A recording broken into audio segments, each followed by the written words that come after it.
मुआवजा दिए जाने पर अभी चीख बना हुआ है। इधर कांग्रेस की ओर से राष्ट्रव्यापी आउट इन अभियान चलाकर कोरोना वायरस की चपेट में आकर मारे गए लोगों को डेटा जमा किया जा रहा है। इसके तहत झारखंड प्रदेश नेतृत्व में विधानसभा स्तर पर एक टीम का गठन किया गया है, जो प्रखंड स्तर पर मारे गए लोगों का डेटा संग्रह कर प्रदेश के नेतृत्व को सौंपेगी।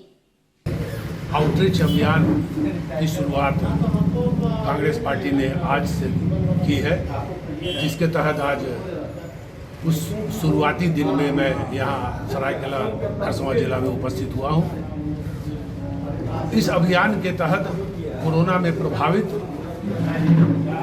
जो बीमारी से प्रभावित हुए, जो आर्थिक रूप से प्रभावित हुए, उनके यहाँ पहुँचने का, कांग्रेस के कार्यकर्ताओं को पहुँचाने का एक कार्यक्रम है, जिसके माध्यम से हम लोगों के बीच पहुँचेंगे, उनका सुख दुख बांटेंगे, साथ ही एक डाटा भी इकट्ठा करेंगे जो राज्य सरकार और केंद्र सरकार को प्रेषित की जाएगी, जिसके आधार पर हम निवेदन करेंगे राज्य सरकार को और केंद्र सरकार को भी कि उचित मुआवजा, सहयोग, राहत जो कुछ भी मिलता है वो इस हमारा जो डाटा कलेक्शन है इसके आधार पर लोगों को दिया जाए।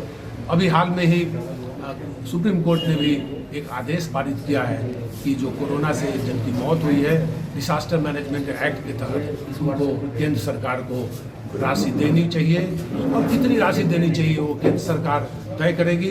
परंतु कांग्रेस पार्टी ने जो राष्ट्रीय स्तर पर अभियान चलाया था उसकी सफलता इस बात से कि द्योतक है कि आज सुप्रीम कोर्ट ने भी उसको माना है, और आज विधिवत रूप से हम सब आज ये कार्यक्रम प्रारंभ कर रहे हैं, और आने वाले 1 महीने तक ये कार्यक्रम हर प्रखंड, हर वार्ड तक पहुँचेगा, और इस पूरे डाटा को कलेक्ट करके हम राज्य सरकार और केंद्र सरकार को भेजेंगे, जिसके आधार पर हम केंद्र सरकार से मांग करेंगे कि वो लोगों को, प्रभावित लोगों को राहत और मुआवजा राशि प्रदान करें। सरकार खुद से ऑडिट करवा रही है कोरोना में जो लोग प्रभावित हुए हैं, और उसका भी अपना एक दायरा है। ये जो मौतें हुई है ये एक महामारी है, और महामारी का एक एक्ट है जो राष्ट्रीय स्तर पर जो डिसास्टर मैनेजमेंट एक्ट है, हम सबों ने इसे महामारी केंद्र सरकार ने घोषित किया है, और वो कानून केंद्रीय कानून है।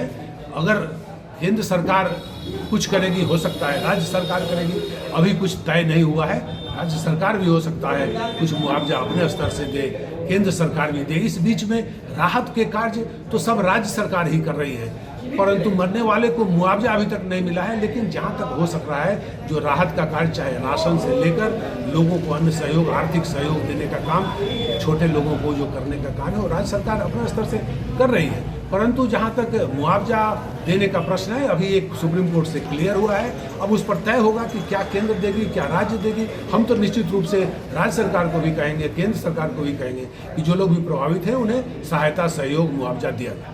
ठीक।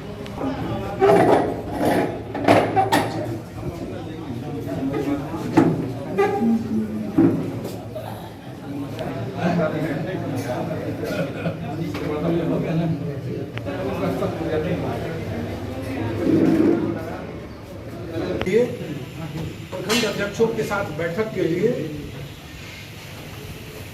पिछले दिनों इस क्षेत्र की जोनल कोऑर्डिनेटर श्रीमती रमा खलको जी और केशव महतो कम, केंद्र सरकार AICC के निर्देशानुसार पूरे देश में आज के दिन से ही आउटरीच अभियान की शुरुआत की जा रही है, जिसके तहत झारखंड प्रदेश कांग्रेस ने भी चाणक्य क्लस्टर मेटा फार्म प्रेमी की स्थापना को लेकर संयुक्त ग्राम सभा के द्वारा जारी विरोध के खिलाफ रैयत दलों ने गुरुवार को निर्माणाधीन कंपनी परिसर में माझी बाबा नंदलाल माझी की अध्यक्षता में बैठक हुई, जिसमें रैयतदारों का कहना था कि कुछ लोग निजी स्वार्थ के लिए आदिवासी शरण स्थल थान कहकर सरकारी जमीन पर कब्जा करना चाहते हैं। सच तो ये है कि कभी उक्त भूमि पर कभी किसी तरह की पूजा नहीं हुई। क्रिस्टल मेटा फार्म कंपनी की स्थापना से स्थानीय ग्रामीणों को रोजगार मिलेगा, बाहर नहीं जाना पड़ेगा, इसकी जमीन दी है। इस कोरोना काल जैसे संकट में ग्रामीणों ने बाहर रोजगार की तलाश में ना जाना पड़े, इस कारण क्रिस्टल मेटा फार्म कंपनी को रैयतदारों ने जमीन दी। देखिए, मेरा नाम बाबूराम मार्डी, मेरे जड़ियाड़ी मौजा में मेरा ज़मीन है, और हम ज़मीन दिए हैं इसलिए कि रोज़गार देने के लिए, रोज़गार पाने के लिए। कुछ यहाँ पर ग्रामीण क्षेत्र में जितना भी है बेरोज़गार है, रोज़गार पाने के लिए। और यहाँ के अगल बगल समाज सेवी है जो वो आपस में लड़ने के लिए काम कर रहा है कि कंपनी से बोल रहा है कि ज़मीन ज़मीन हम लोग वापस करवाएंगे। तो हम लोग खुशी से हम लोग कंपनी को दिए हैं ज़मीन। और मेरा जो मेरा जो ज़मीन है वो बट्टा प्लॉट है मेरा। क्या नाम है आपका? मेरा नाम बाबूराम मार्डी है। ओके। जाड़ियाड़ी के वासी आप लोग हूँ। किस लिए बैठे हैं यहाँ पर?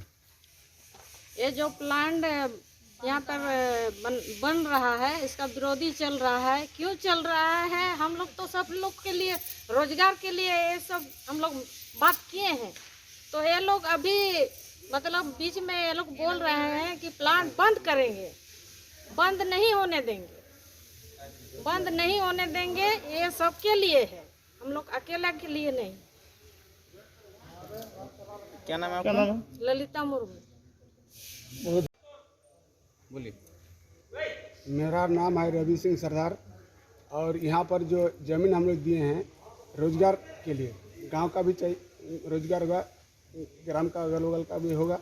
और जो यहाँ पूजा स्थल के लिए जो कुछ आदमी लोग विरोध कर रहा, ये कभी ना होता था ना कभी होगा। ये कोई पूजा स्थल था भी नहीं और होगा भी नहीं। चांडिल थाना अंतर्गत डैम कॉलोनी गोड़ानेगी में गुरुवार को विवाहित आरती गोप उम्र 22 वर्ष की संदेहास्पद स्थिति में मौत हो गई। मृतक के पिता ने लगाया दहेज के लिए प्रताड़ित करने और हत्या का आरोप। घटना लगभग 9 बजे की है। घटना की सूचना मिलने के बाद चांडिल थाना के एसआई विष्णु प्रसाद ने मामले की छानबीन की। उन्होंने बताया कि अंतर परीक्षण की रिपोर्ट आने के बाद ही पता चलेगा। भूसा हमको भी लगा पीला है। इधर पीछे से पहले कभी कोई बीमारी भी नहीं थी। गिरे चलेगी ना गिरा गिरा नंबर 13 ऊपर में जो एमन कच्चे ना गोबर लगा ओ माने हम हमरा जेन कोनो खाए जे बोले हमरा कुछ कोनो खाए छ के यदि खाए चलो कुछ जो उल्टी उल्टी करबे बोले और नहीं तो फिर सारा पूरा कोई काटने का अंदाज़ा लग रहा है। ऐसे तो शरीर पर किसी तरह का कोई निशान नहीं है, चोट घाव है ये सब का। अच्छा, पड़ोसियों के मामले में बताया जा रहा है कि हत्या है। पड़ोसी सबसे पूछने पर इन्होंने बताया कि पहले से लड़ाई झगड़ा होता है, हो रहा था, हो सकता है मारपीट के भी किया हो, लेकिन ऐसा कोई शरीर पर चोट घाव का कोई निशान नहीं मिला। ग्रामीणों का कहना है कि अवसर मारपीट के संभवतः हत्या की आशंका है। क्या हाँ, इसके जांच में क्या लगता ये है? लोग के कहना है, लेकिन अभी तो शरीर पर कोई चोट घाव का निशान नहीं मिल रहा है, तो ऐसे कैसे प्रूफ किया जा सकता है? और पोस्टमार्टम रिपोर्ट आने के बाद ही हाँ, पोस्टमार्टम रिपोर्ट आने के बाद इसका पता चल सकता है कि अंदरूनी क्या बात है, किस तरह से इसकी मृत्यु हुई है। मृतका का नाम क्या है सर? मृतक सरिता आरती गोप। उम्र कितना है? उम्र करीब 21 साढ़े 21 वर्ष के लगभग है। लव मैरिज शादी किया था 2 साल पहले। तो मैंने गार्जियन के अथी से ही हुआ था, राय सलाह से ही शादी, दोनों तरफ के गार्जियन के राय सलाह से शादी हुआ था। ऐसे तो बीच में पहले झगड़ा वड़ाई कभी नहीं हमको सुनने में ये लोग को आया। पुलिस अभी तक अनुसंधान में क्या पाई गई है? अनुसंधान में पाया गया, अब तो जांच होने के बाद ही, पोस्टमार्टम रिपोर्ट आने के बाद ही कुछ पता चल सकता है। मारपीट का शरीर पर कोई घाव चिन्ह का निशान नहीं पड़े दिखाई दे रहा। ठीक, ओके। मैं अर्जेंद्र गुप्त चाटी टोला बाबूडी थाना तेरुल्ली जिला सारिकला परसना का निवासी हूँ। मेरा लड़की का मर्डर हो गया, मार दिया रंजीत को। दहेज का प्रताड़ना 3 लाख और एक मोटरसाइकिल मांग करा था, बीच बीच में 85,000 रुपये नकद भी दिया।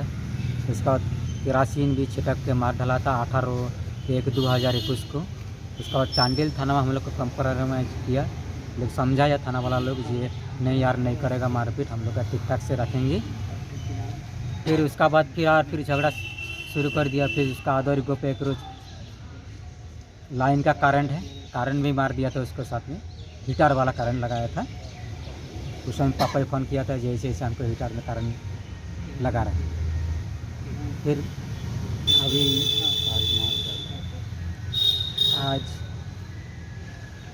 आज आप क्या कहना चाहते हैं? आपकी लड़की की जो मौत हुई किस कारण से हुई, आप क्या कहना चाहते हो उसको? हम तो वो लोग का केस करना चाहते हैं, जितना जल्दी कार्रवाई करके वो लोग का साइजन दी। कोरोना की तीसरे लहर को देखते हुए राज्य सरकार के निर्देश पर जिला प्रशासन ने तैयारी युद्ध स्तर पर शुरू कर दी है। बच्चों के संक्रमित होने की संभावना पर सदर अस्पताल में घर जैसा माहौल बच्चों को देने का प्रयास स्वास्थ्य विभाग कर रही है। सदर अस्पताल में बच्चों के लिए 20 आईसीयू बेड और 20 ऑक्सीजन सपोर्टेड बेड तैयार किए जा रहे हैं। जिस स्थान पर बच्चों का इलाज चलेगा उस वार्ड में खूबसूरत वॉल पेंटिंग भी की जा रही है। थर्ड वेव को लेकर काफ़ी तैयारियां चल रही हैं, क्या है? देखिए, थर्ड वेव में जो आना है था ये तो सब लोग जान रहे थे कि हाँ संभावित है, थर्ड वेव संभावित है, लेकिन इसमें जो साइंटिस्ट द्वारा ये निष्कर्ष निकाला गया कि बच्चे इसमें संभावित में ज़्यादा ही जोर हो सकता है, बच्चों लोगों पर प्रभाव ज़्यादा पड़ेगा। उसके देखते हुए राज्य सरकार, राज्य प्रशासन की तरफ से विशेष दिशा निर्देश जारी किया गया। उसी के तहत हम लोग चाइल्ड फ्रेंडली वार्ड बना रहे हैं, जिसके तहत यहाँ जमशेदपुर में सदर अस्पताल में 20 बेड का हम लोगों ने आईसीयू बनाया है और 20 बेड का ऑक्सीजन सपोर्टेड वार्ड बनाया है बच्चों के लिए। और उनको यहाँ पर घर का माहौल मिले, इसके लिए हम लोगों ने दीवार पर उनके मन लायक जो कार्टून होता है उसका फ़ोटो बनाया है। खेलने के लिए सामग्री उपलब्ध कराई जा रही है ताकि उनको घर का व्यवहार मिले, वातावरण मिले और वो लोग खेलते खेलते स्वस्थ होकर यहाँ से चले जाएं।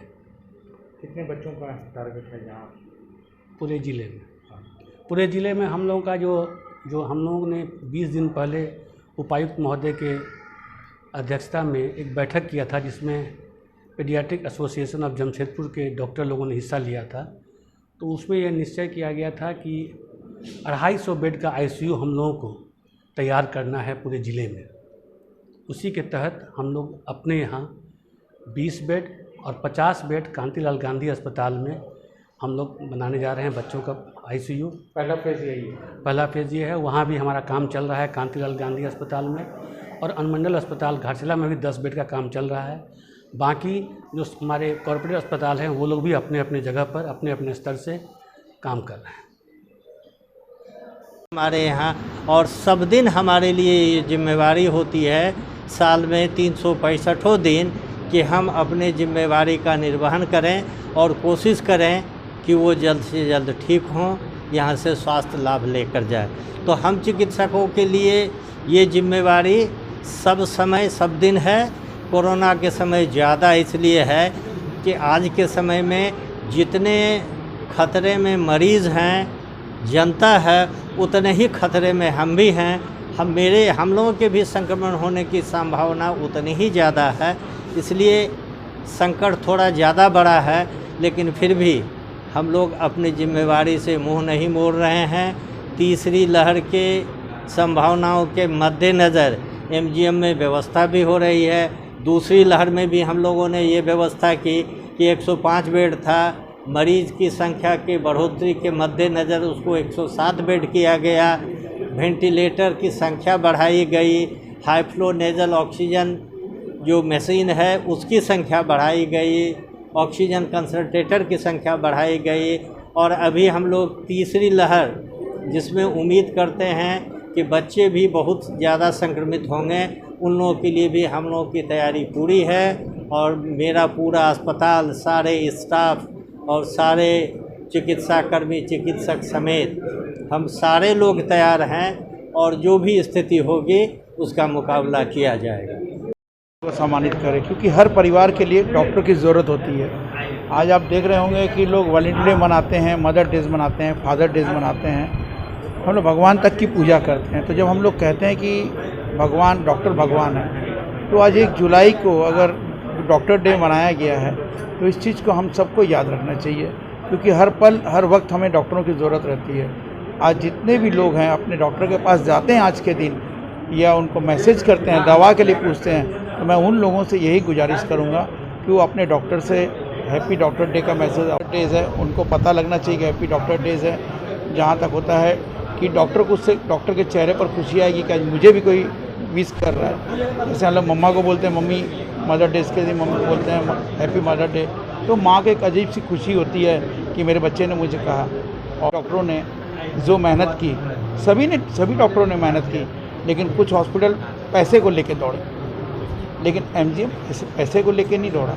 उसके पास ये नहीं था कि कौन गरीब है कौन अमीर है। जो आया एमजीएम के दरवाजे उसके लिए खुले हुए थे, सदर हॉस्पिटल के दरवाजे उसके लिए खुले हुए थे। ये एक ऐसा हॉस्पिटल था जहाँ मैंने अपनी आंखों से देखा कि पेशेंट आया, कागज़ भले बाद में बनते रहेगा, लेकिन उसके पहले ज़मीन में लेटाओ, तुम जाके कागज़ बनाओ। उसको ऑक्सीजन का ही दे दिया, नहीं बेड खाली है, ज़मीन में लेटा के उसे ऑक्सीजन दिया गया। ये सलूट है एमजीएम को इस बात के लिए कि उन्होंने पहले पेशेंट की जान बचाने की सोची, बाद में सोचा कि उसका क्या नाम है, क्या कागज़ बनेगा। मगर किसी आप प्राइवेट हॉस्पिटल में जाते हैं, पहले पैसे जमा कीजिए, फिर कागज़ बनाइए, फिर पेशेंट को देखा जाएगा। सरायकेला जिले के कुकरू प्रखंड के ईशरी टोला बाबूरी में बिलमंगल अतिदेव के घर में अजगर मिलने से गांव में हड़कंप मच गया। इस क्षेत्र में इस तरह का अजगर बहुत ही कम देखने को मिलता है। ग्रामीणों के अनुसार अजगर रात के अंधेरे में घुस गया था, 2 बत्तखों को निगल गया। प्रखंड कार्यालय सभागार में गुरुवार को प्रखंड विकास पदाधिकारी डांगुर कोड़ा की अध्यक्षता में प्रखंड स्तरीय टास्क फोर्स की बैठक आहूत की गई, जिसमें प्रखंड एवं चिकित्सा शिक्षा एवं बाल विकास परियोजना के अधिकारी कर्मी उपस्थित थे, जहां टीकाकरण को लेकर वार्ता हुई। वहीं प्रखंड विकास पदाधिकारी ने बताया कि शुक्रवार को 3 केंद्रों में वैक्सीनेशन टीकाकरण किया जाएगा।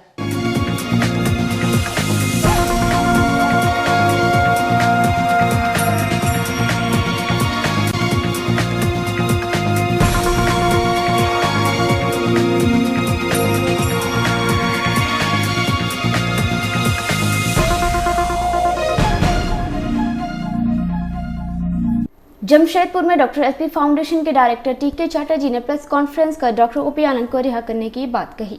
कहा कि डॉक्टर डे के दिन इस तरह डॉक्टर को गैर कानूनी ढंग से जेल में बंद किया गया है, जो कि काफी दुखदायी की बात है।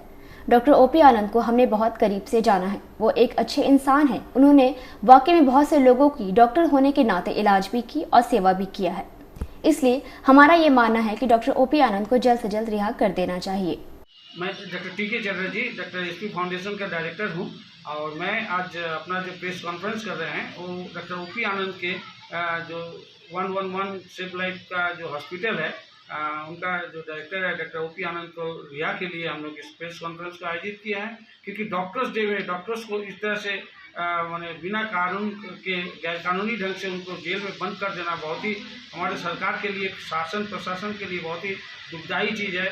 आमतौर से अगर लोग जाते थे उनका उधर, हम व्यक्तिगत रूप से डॉक्टर टीके चटर्जी उनको जानते थे, डॉक्टर ओपी आनंद को, उन्होंने बहुत अच्छे इंसान भी रहे, सब कुछ किए। कोई कहीं पर कुछ अगर गलत चुप जाते भी हैं तो उसके लिए जेल में बंद कर देना उनका कोई कानूनन बात नहीं है। और ये कहीं ना कहीं हमको लगता है कि बहुत भारी एक गलत का शिकार उन्होंने हुआ है। आज इस अवसर पर, डॉक्टर्स डे के अवसर पर, हम तमाम लोगों से अपील करते हैं, हमारे स्वास्थ्य मंत्री जी से भी अपील करते हैं कि उनको अविलंब निश्चित रूप से उनको रिहा किया जाए।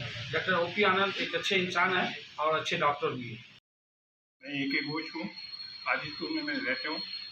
मैं डॉक्टर ओपी आनंद को जानते हैं और आज के डॉक्टर्स डे में he should not be penalised for जो आम डॉक्टर के जैसे उनको भी रिहा कर दिया जाए। हम पर्सनली बोले उनका कोई दोस्त कोई पेनल्टी वैसा नहीं होना चाहिए, उनको जल्द से जल्द रिहा कर दिया जाए। आज का एसपी फाउंडेशन से जो बोल रहे गया हम लोग को अच्छा नहीं लगा, उनका जल्द रिहा किया जाए। इतना अच्छा आदमी उनको ठीक किया जाए। हम लोग डॉक्टर सोमी चटर्जी यहाँ का डॉक्टर एसपी फाउंडेशन का और चिकित्सक हो सेवा करते हैं, समय सेंटर में भी सेवा करते हैं। आप लोग को उनको जल्द से जल्द रिहा किया जाए, यही हमारा। क्या नाम हुआ आपका? डॉक्टर सोमी चटर्जी सुनाई सेंटर। हमारे चैनल को लाइक और सब्सक्राइब करना ना भूलें। आज के लिए बस इतना ही। कल फिर मुलाकात होगी कुछ बड़े और खास खबरों के साथ। तब तक के लिए हमें और हमारी टीम को दीजिए इजाजत। नमस्कार।